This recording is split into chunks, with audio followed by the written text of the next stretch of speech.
Cold Fish by Patrick F. McManus. Show me a man who fishes in winter, and I'll show you a fanatic. Actually, I'll get the better of the deal, because for sheer spectacle, a fanatic doesn't hold a candle to a man who fishes in winter.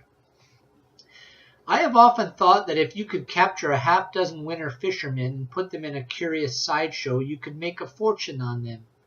Step right up this way, ladies and gentlemen. No children, please. We don't want to warp any young minds. And see the men who actually fish during the winter. They are amazing. They are absolutely astounding. Their skin is blue. Their hair is blue. Ladies and gentlemen, even their language is blue. Much as it pains me, I must confess that I am too a winter fisherman. It has been said that the first step toward recovering from this affliction is to admit that you are one. But I have been admitting it for years without noticeable effect. Actually, I have a certain pride in being a member of this select but compulsive group of hardy anglers. We even have a number of sayings. No man is an icicle unto himself, but each a piece of the whole cube. And if one ice fisherman is defrosted, another will freeze to take his place. This goes to show you that you can't expect memorable sayings from a bunch of demented fishermen. Frequently I'm asked why a man of my age and character persists in fishing right on through the most bitter months of winter. If I recall correctly, the exact wording of the question is, why does an old fool like you persist in going fishing in sub-zero weather? My answer is succinct and to the point. Shut up and help me off with these bleeping boots. And be careful with my socks. I don't want my toes falling out and rolling under the Chesterfield. There is a thin streak of sadism that runs through the directors of state fish and game departments. I have long suspected the requirements for fish and game directors include the following. Must be outstanding citizens of their communities, must have demonstrated deep interest in outdoor sports and recreation, must have less than 3 years' experience as fiends. Must have not less than 3 years' experience as fiends, sorry. How else explain their declaring certain waters open during the winter months? Indeed, I have no difficulty imagining the directors roaring with maniacal laughter as they debate the subject of which waters to open for winter fishing. Hey fellas, says Milt Thumbscrew, how about opening Lake Chill Factor during February? He giggles wildly. The other directors stomp their feet and pound on the table as they try to withdraw from fits of hysterical laughter.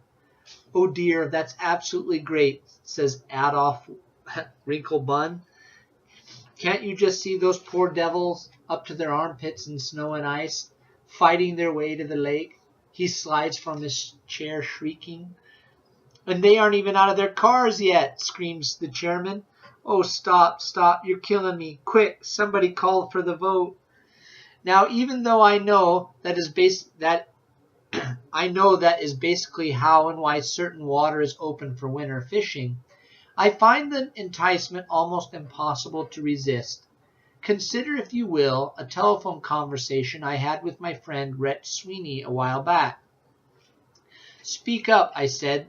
The wind is howling so bad outside I can't hear you.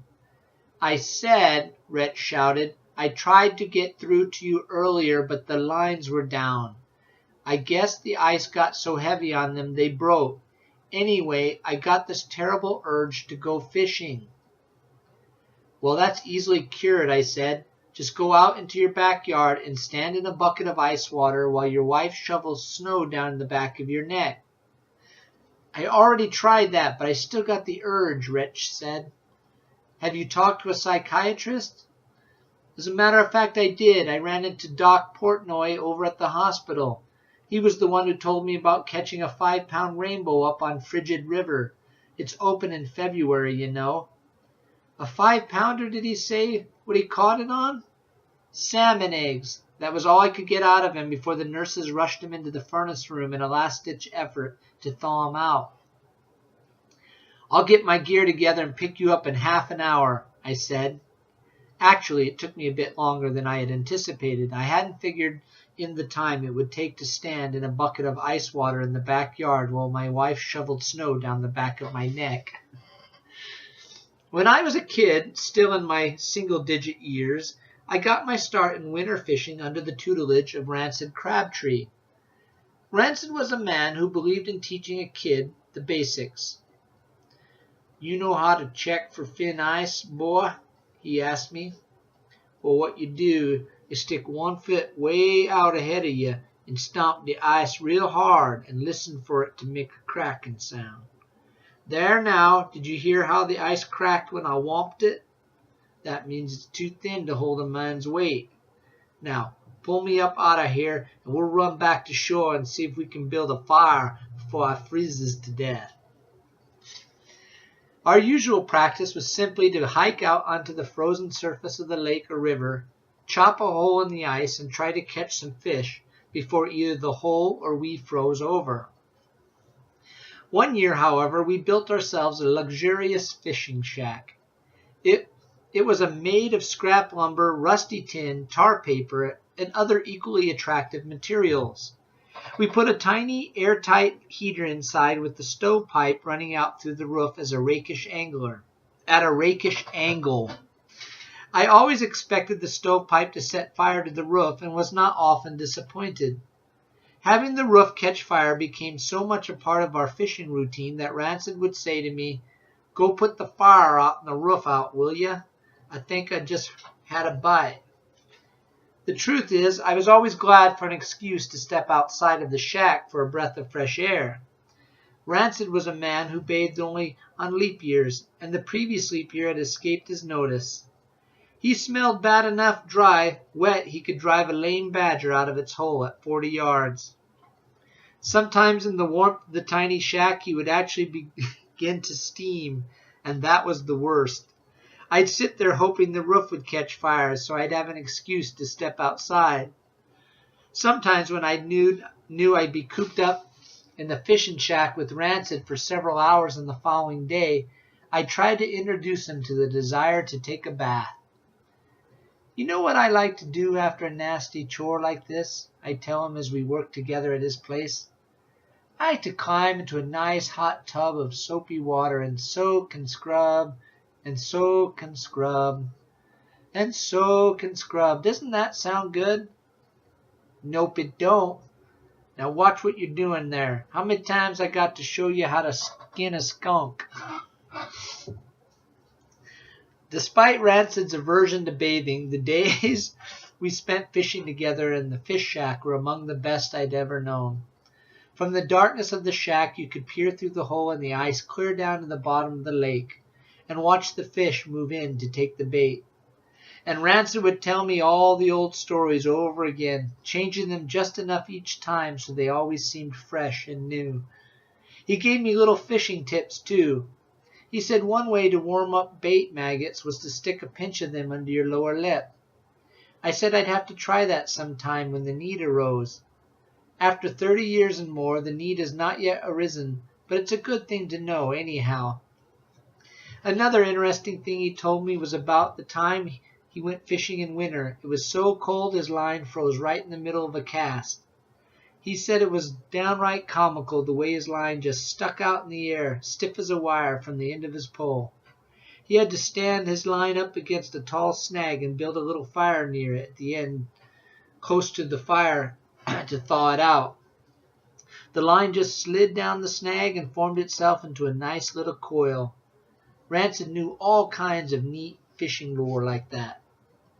The one problem with the fishing shack was that it dragged about the lake from one fishing site to another, bore striking resemblance to hard work.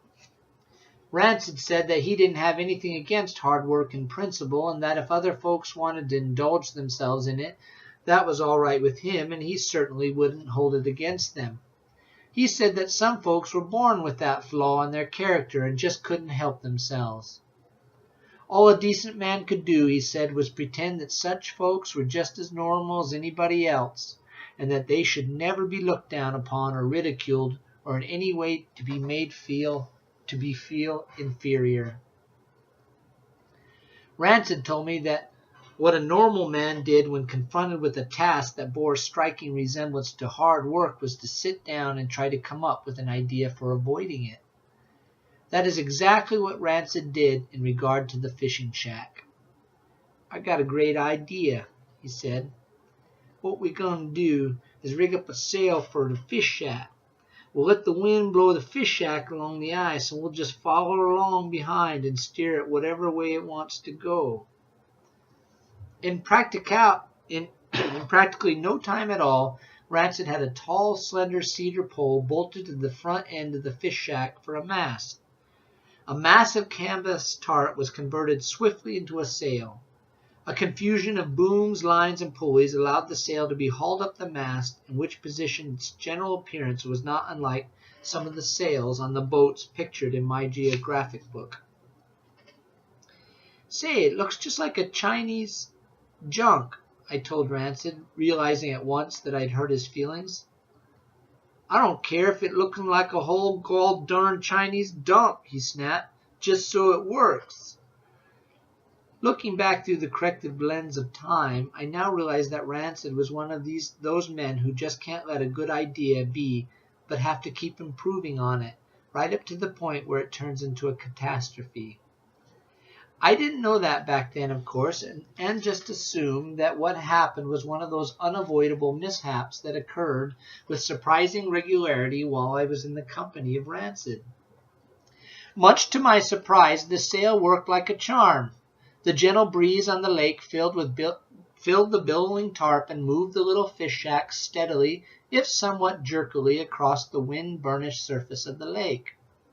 We walked behind or alongside the shack, guiding the little vessel this way and that by pulling on various lines, much as one guides horses with a set of reins. Then Rancid came up with his improvement on the basic idea. "Say," he said, "I got me a good notion to get inside the shack and just ride her along. I bet I can steer it just by pushing a stick along the ice through the hole on the floor. If the critter gets to moving too fast, I'll just drag my feet to slow it down."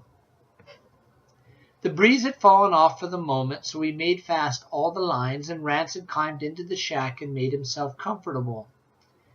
Later, Rancid was to accuse me of having dropped the spike through the latch on the outside of the door, thereby locking him inside. But if that was the case, the action was merely an absent-minded reflex on my part and bore not the slightest hint of mischief. Besides, how was I to know that any time he wanted out, I wouldn't be there to pull the spike out of the latch? I stood around outside the shack, stomping my feet and rubbing my hands together, waiting for a breeze to come up and get us under way again. Every so often, Rancid would shout at me from inside the shack, "Any sign of wind out there yet?" "Nope," I'd reply. "It's pretty quiet." If I had been more attuned to the weather, I would have known that the particular quiet he was experiencing was the kind known as ominous. I heard a distant rustling behind me. Turning, I observed a rather startling phenomenon. Clouds of snow were billowing up on the far side of the lake and moving in our direction. "Holy cow," Rancid, "the wind!"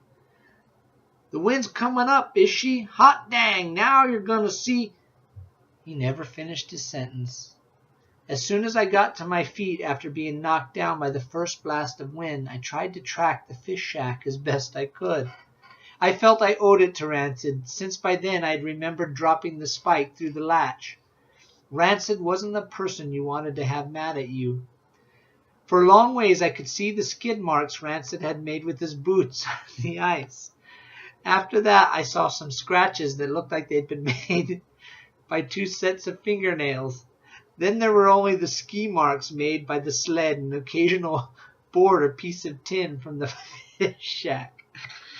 Over several long stretches where the shack had become airborne, there was no signs at all. After a while I came across 2 ice fishermen fighting against the wind on their way home. I asked them if they had seen Rancid go by in the fish shack. They said they had. I don't know what that darn fool will think of next, one of the men said. But he was reaching out of the window with a hatchet, and it looked like he was trying to chop down the pole holding up that hay tarp. He went by so fast we couldn't rightly see what he was up to. Did you hear him say anything? I asked. Nothing I'd repeat to a boy your age, the man said. A half-mile farther on I ran into another fisherman. Before I could ask him anything, he said, "Land sakes, boy, you shouldn't be out here in a blizzard like this. Why, I just saw some farmer's hay tarp fly by here. Somehow it got hooked onto his outhouse and was dragging him along too. Just tearing that privy all to pieces. Strangest dang thing I ever seen. Anyway, come along with me and I'll give you a ride home." I was about to refuse when I glanced off across the lake and saw the figure of a tall, lean man striding purposely in our direction through the clouds of driven snow. Even though he was downwind from me, I could tell it was Rancid. I could also tell he was carrying what looked like a piece of a broken ski in one hand. "I'll ride home with you on one condition," I told the fisherman, "and that is you leave right now."